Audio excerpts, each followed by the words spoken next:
오늘도 은혜 받게 해주세요. 에레미야라고 하는 하나님의 사람은 이스라엘의 역사 속에서 요시야라고 하는 사람이 왕이 된 지 13년째 되는 해, 여러분 성경의 역사를 보면 지금처럼 2019년 그 다음에 2월 오늘이 며칠이죠? 며칠 그런 식으로 이제 연대 구별을 하는 것이 아니라 그 당시에 누가 통치를 했는가, 그러니까 통치한 왕을 기준으로 연대를 표시를 하는 거예요.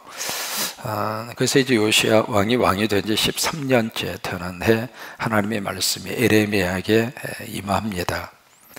그렇게 해서 이제 거의 한 50년 가까이 하나님의 사역을 쭉 감당을 하는데, 어느 시대에서나 선지자를 세우셨을 때에는 시대적인 배경이 있습니다. 그 시대의 배경 속에서 하나님이 그 시대와 그 시대 사람들에게 하나님이 하고 싶은 말씀이 있는 거예요. 이 선지자는 그 하나님의 말씀을 받아서 그 시대와 그 백성들이 살고 있는 그들에게 하나님의 말씀을 전하는 거죠. 전하는데 이게 이제 백성들이 듣고 싶은 말씀이 증거됐을 때는 너무 행복한 거예요. 예를 들면 앞으로 평화의 시대가 쭉 이루어지리라, 이런 메시지는 너무 감사하잖아요. 앞으로 모든 적들을 하나님이 막아주신다, 이건 너무 행복한 소식이잖아요. 앞으로 더 이상 재앙이 임하지 않을 것이다, 이런 메시지는 전하는 사람도 행복하고 듣는 백성도 행복하고. 근데 이게 정반대의 메시지를 전할 때가 있거든요. 그 메시지를 전할 때에는 전하는 사람도 힘들고 듣는 백성들도 괴롭고, 또 하나 그 하나님의 말씀의 메시지가 증거가 됐을 때 그것을 그대로 받아들이고 그 메시지에서 좋은 반응을 보이면 그 사역을 하는 선지자도 너무 행복해요. 근데 그렇지 않고 정반대로 자꾸 이렇게 어긋장 나는 그런 모습으로 고집을 피우면서 그 길로 계속 질주하고 달려가면 전하는 사람도 힘들고, 또 그것을 전하도록 말씀을 주신 하나님은 더 복잡하고, 이제 그런 모습들이 이 에레미야라고 하는 성경에서 우리가 들여다볼 수가 있습니다. 그래서 요시야를 통해서 종교 개혁이 일어나잖아요. 그래서 그 나라가 반짝했어요. 여러분 어느 시대나 영적으로 바로 서 있으면 삶에 대한 모든 환경은 제대로 서요.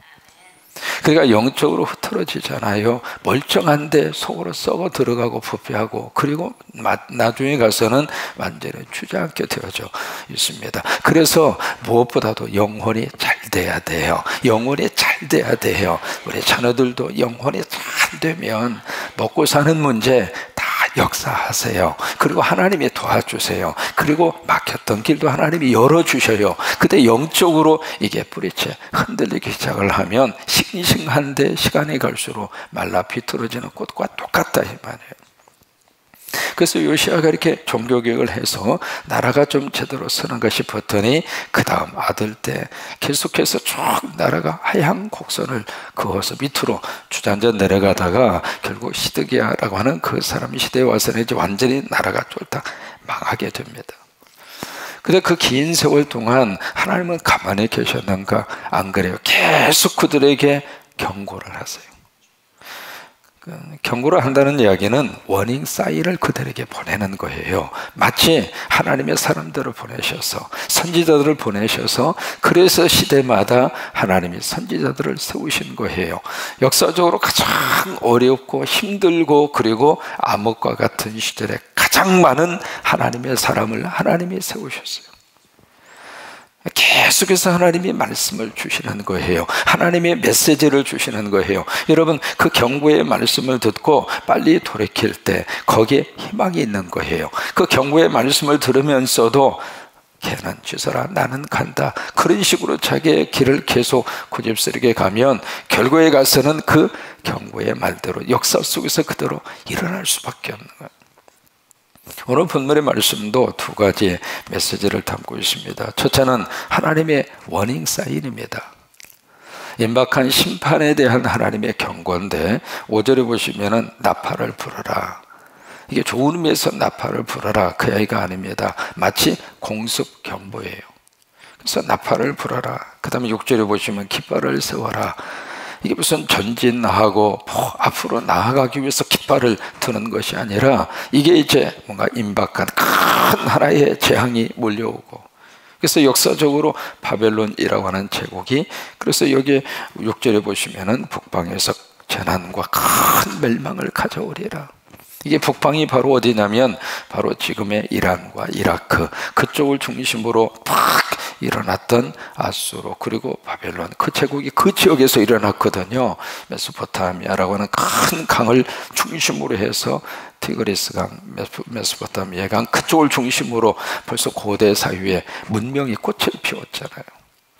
거기서 이제 그 제국들이 막 일어나면서 그 세력을 밑으로 쫙 뻗어가는데 그 세력이 남쪽으로 팍 밀려오는 거예요. 그러니까 이스라엘의 입장으로 봐서는 북방은 바로 바벨론이에요. 그 북쪽에서부터 팍 지금 쏟아져 내려오는 거예요.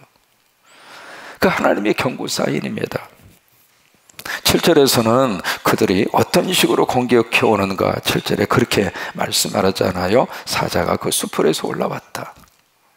사자가 수풀에서 몸을 이렇게 드러냈다. 그 이야기는 사냥한다 그 말이에요.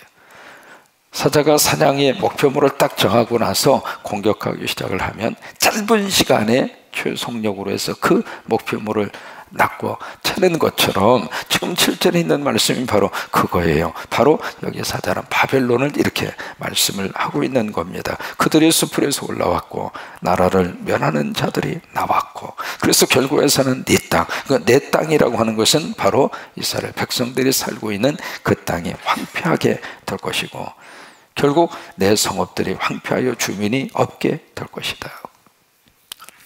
여러분, 어느 시대나 하나님께서 역사적으로 정치적으로 모든 면에 있어서 하나님이 워닝 사인을 주세요. 그 경고의 말이, 그 경고의 모습이 눈으로 보여지고 귀로 들려지는 사람은 그 경고의 하나님의 믿음의 반응만 보이면 하나님이 새로운 길을 열어주세요. 히로시마의 원자폭탄이 떨어질 때 그때 미국 사람들이 어느 날 갑자기 갔다 히로시마에 갔다 원자폭탄을 갖다 투하한 게 아닙니다. 그 투하하기 전에 그들에게 하얀색의 삐라를 뿌렸습니다. 8월 6일 0시, 그러니까 새벽 0시 자정을 딱 넘긴 그 시간에 당신들은 50리 밖으로 다 대피하시오. 삐라를 다 뿌렸어요. 다 뿌렸는데 그 미군들이 뿌린 그 삐라를 딱 보고서 반응은 두 가지죠. 그 말대로 큰일이 생기려나 보다 하고 50리 밖으로 도망간 사람들은 살았어요. 그런데 그 삐라를 보고 그 경고의 메시지를 무시한 사람들, 그래서 일시에 히로시마에 원자폭탄이 떨어져서 30만 명이 떼죽음을 당합니다. 그러니까 어느 때나 경고 사인이 있어요. 그 경고 사인을 무시하면 결국에 가서는 멸망하고 죽을 수밖에 없다고 하는 거예요. 여러분, 타이타닉호 영화로도 되어져 있고 잘 알고 있는 그런 내용이 있잖아요. 최호화 여객선을 다 건조를 해서 영국의 사우샘프턴이라고 하는 그 항구를 출발해서 미국의 뉴욕 항까지, 그게 이제 그 배가 건조가 돼서 처음으로 출항을 하는 그 배였잖아요. 그 배에 2,200명이 타고 있었어요. 최호화 여객선입니다. 그 당시 영국 사회에서 최고의 엘리트급 귀족들, 그들이 이제 그 배에 탔잖아요. 근데 출항을 하고 나서 4일째 되는 날 바로 그 본사로부터 전보 하나가 이 배에 전달이 됩니다. 그 전보가 바로 뭐냐면 지금 병산이 바로 배가 출항하는 지역으로 출몰한다고 하는 정보를 받았으니 주의를 해라. 그 경고장이에요. 그 정보를 받았는데 그 정보를 받아서 선장에게 알려줬죠. 근데 이 선장이 무슨 이런 걸, 그리고 이제 주머니에 그냥 쑤셔 넣은 거예요. 그런데 그 경고 워닝 사인이 한 번으로 끝난 것이 아니라 그게 그 다음날 5일날 병산하고 충동을 해서 출몰을 밑으로 침몰을 했습니다만은 그 경고가 무려 6번 그들에게 간 거예요. 근데 그 경고를 다 무시를 해버린 거예요. 결국 타이타닉이라고 하는 호사는 이 배는 수장이 되고 말았어. 어느 시대나 하나님은 우리에게 우리를 살리고자 하는 것이 하나님의 뜻이에요. 그래서 그냥 갑자기 갔다가 멸망시키고 그런 것이 아니라 그들에게 돌이킬 수 있도록 그들에게 기회를 주시는데, 그 기회가 무슨 기회인가? 바로 하나님의 말씀을 통한 경고예요. 소돔과 고모라 땅을 멸망시키기 전에 하나님께서 롯에게 기회를 주잖아요. 그래서 롯이 가족 회의를 해요. 가족 회의를 하면서, 야, 나 하나님이 이런 메시지를 받았다. 그러니 우리가 빨리 소돔과 고모라를 떠나자 해서 이제 그 가족 회의에서 그렇게 이야기를 하잖아요. 그러니까 반응이 두 가지로 쫙 갈라져요. 딸들은 아빠 말을 듣고 따라가는데, 사위들은 성경이 그렇게 기록하고 있습니다. 뭘로 여겼어요? 농담으로 여겼다. 농담이라는 말을 영어로 조크라고 그러거든요. 지금 장인 어른이 진지하게 말씀을 하고 있는데 사위들은, 아유, 우리 장인 어른들, 우리 식으로 말해볼까요? 놀고 있네. 무슨 유황불, 무슨 심판, 무슨 멸망, 아이고. 그러면서 이제 사위들이 조크로 여기잖아요.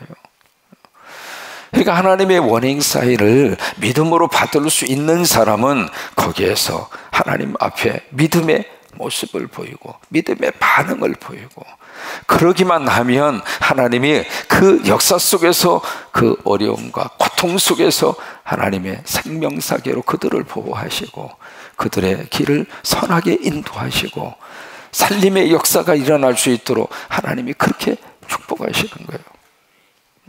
그래서 여기 8절에서도 이 말씀을 하시는 거예요. 8절에 보면, 이로 말미암아 너희는 굵은 배를 두르고 무엇 해라? 애곡해라, 그 말이에요.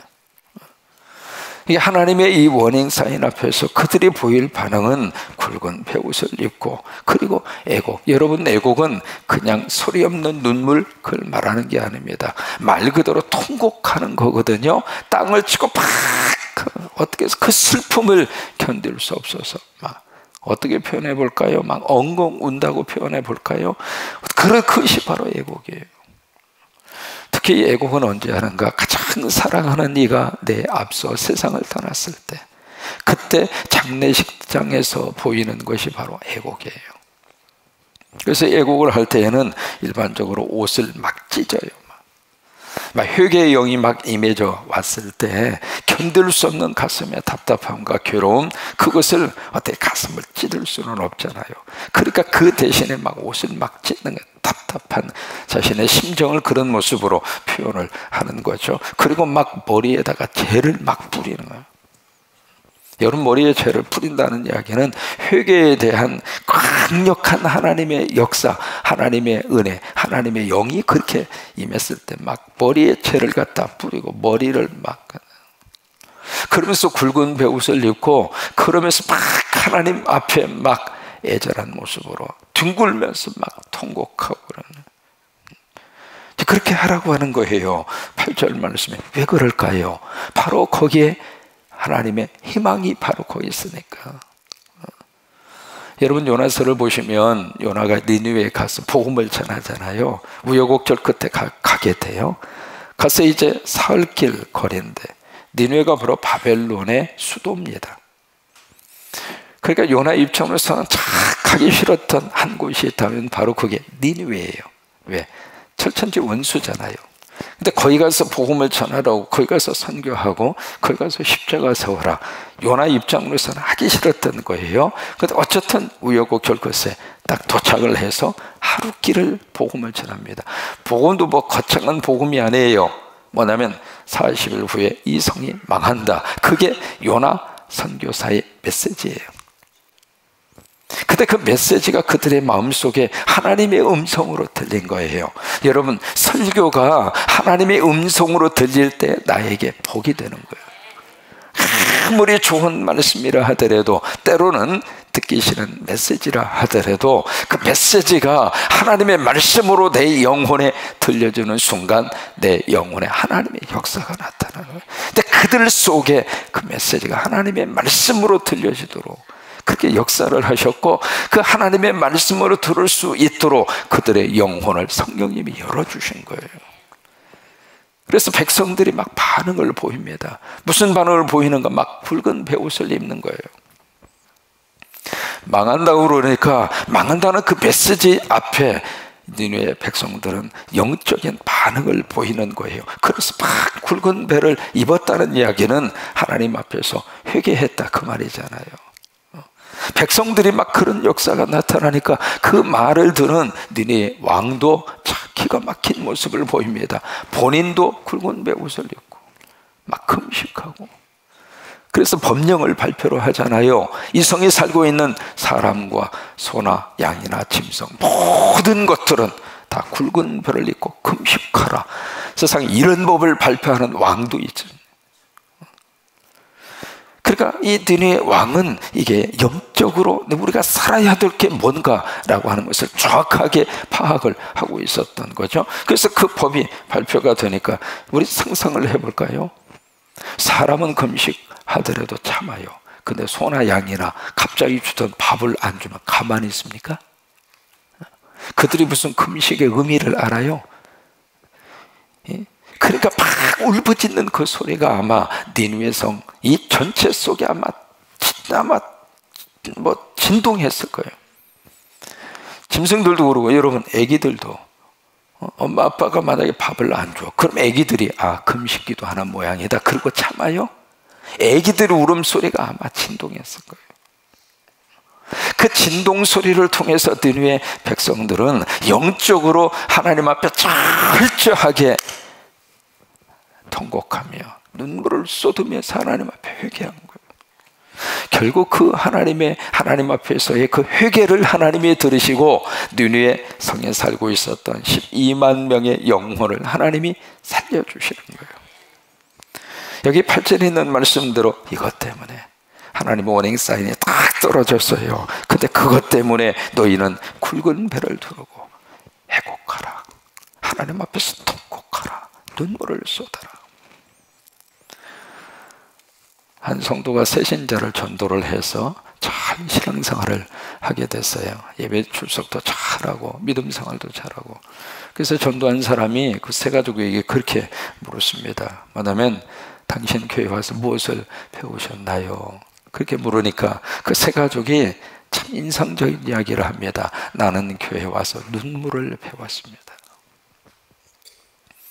여러분, 하나님 앞에 와서 우리가 배워야 할 것은 바로 눈물입니다. 우리가 은혜 받고 나면 가장 먼저 우리 스스로가 뭘 발견하게 되는가? 나의 존재의 실존적인 모습을 발견합니다. 나라고 하는 사람이 이렇게 죄악의 덩어리인가? 그것 때문에 막 우는 거예요. 거울 앞에 서기 전에는 내 모습 안 보였잖아요. 하나님의 말씀을 듣기 전에는 내가 어떤 모습이었는가 보여지지가 않았잖아요. 그런데 하나님의 창조주 하나님 앞에 딱 서 있는 내 모습이 너무 하나님 앞에서 죄송하고 부족하고 냄새나고 부패하고, 그것 때문에 막 눈물을 쏟는 거예요. 그리고 두 번째는 나에게 쏟아부어 주시는 그 하나님의 사랑 앞에 몸부림치면서 그 사랑이 고맙고 그 사랑이 감사해서 막 우는 거예요. 그래요. 교회 와서 배워야 될 것은 눈물입니다. 하나님 앞에서 그 눈물이 우리 안에 아름답게 터질 수 있게 되기를 주의 이름으로 축복합니다. 독일의 철학자 쇼펜하우어라고 하는 사람 그런 이야기 해요. 눈물을 모르는 눈으로는 진리가 보이지 아니하며, 그러니까 눈물을 쏟아놓지 않고서는 진리가 제대로 보이지 아니하며, 아픔을 겪지 아니한 마음으로는 사람의 마음을 알 수가 없다. 그렇게 이야기를 하는데, 여러분, 그래서 우리가 은혜 받으면 은혜 받을수록 하나님 우리에게 눈물을 쏟아부어 주시는 거예요. 특별히 2월 한 달 27일, 28일 다낭에서, 모르겠어요, 정확한 도시는 발표가 안 됐습니다만은 베트남에서 또다시 제2차 북미 간의 정상회담이 열리잖아요. 하나님께서 우리 민족에게 꼭 좋은 길을 열어주시기를 바라고, 그래서 우리 세대에 이런 모습으로 우리 자식들에게 이어주기에는 너무나 마음 아프잖아요. 그래서 하나님께서 꼭 도와주셔서 우리 민족에 좋은 역사가 이루어지도록 그 회담장 안에 성령님이 함께 하시기를 바라고, 그 둘만 모여서 머리를 맞대는 것이 아니라 그 순간에 어느 한 사람이든지 고레스를 쓰셨던 것처럼 성령님이 그들 가운데 강하게 역사를 하셔서 하나님이 그 회담을 꽉 끌고 가시도록, 그래서 정말 막힌 것들이 뚫어지고 얽혀있는 것들이 다 풀어지도록 민족의 미래를 놓고 저 여러분이 같이 기도하고 우리 민족을 끌어안고 흘리는 에레미야의 눈물이 오늘 우리 안에서 다시 한번 솟아날 수 있게 되기를 주의 이름으로 축원합니다. 그래요, 이로 말미암아 너희는 굵은 배를 두르고 애곡하라. 그래요, 애곡하라. 이로 말미암아 너희는 굵은 배를 두르고 애곡하라. 이 눈물이 우리 안에 새롭게 일어나게 되기를 주의 이름으로 축원합니다.